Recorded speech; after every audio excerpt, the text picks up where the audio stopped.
Ostonada bo'lib o'tayotgan Digital Bridge xalqaro forumi doirasida 30 tadan ziyod hamkorlik to'g'risida memorandum imzolandi. Markaziy Osiyoning eng yirik texnologik maydonchasi 30 taga yaqin davlatdan 30 mingtacha investor, ekspert, startaper va IT kompaniya vakillarini jamladi. Anjuman plenar yig'ilishida bosh vazir O'zjas Bektenov Qozog'iston hukumatı strategik muhim loyihalarni ro'yobga chiqarish bo'yicha birgalikda ish yuritishga tayyorligini bildirdi. Uning ta'kidlashicha, raqamlashtirish va sun'iy intellektni joriy etish davlat rahbari Qosimjomart To'qayev belgilab bergan rivojlanish ustuvorligi hisoblanadi.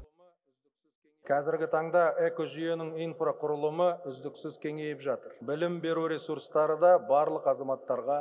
Bugungi kunda raqamli infratuzilma rivojlanyapti. Ta'lim markazlari ochilyapti. 20 tadan ziyod oliy ta'lim dargohlarida sun'iy intellekt o'qitilyapti. Ay-Qizmet, Ay-Sana, Tamarov School va Cascoders dasturlari asosida 500 ming nafar fuqaro sun'iy intellekt asoslarini o'zlashtiryapti. Shuningdek, tegishli tashkilotlar tuzilishiga e'tibor berilyapti. Qozog'iston dunyoda elektron hukumat bo'yicha 24 va onlayn xizmatlar bo'yicha 10-o'rinda. 24-chi onlayn xizmatlar bo'yicha 10-o'rinda tur.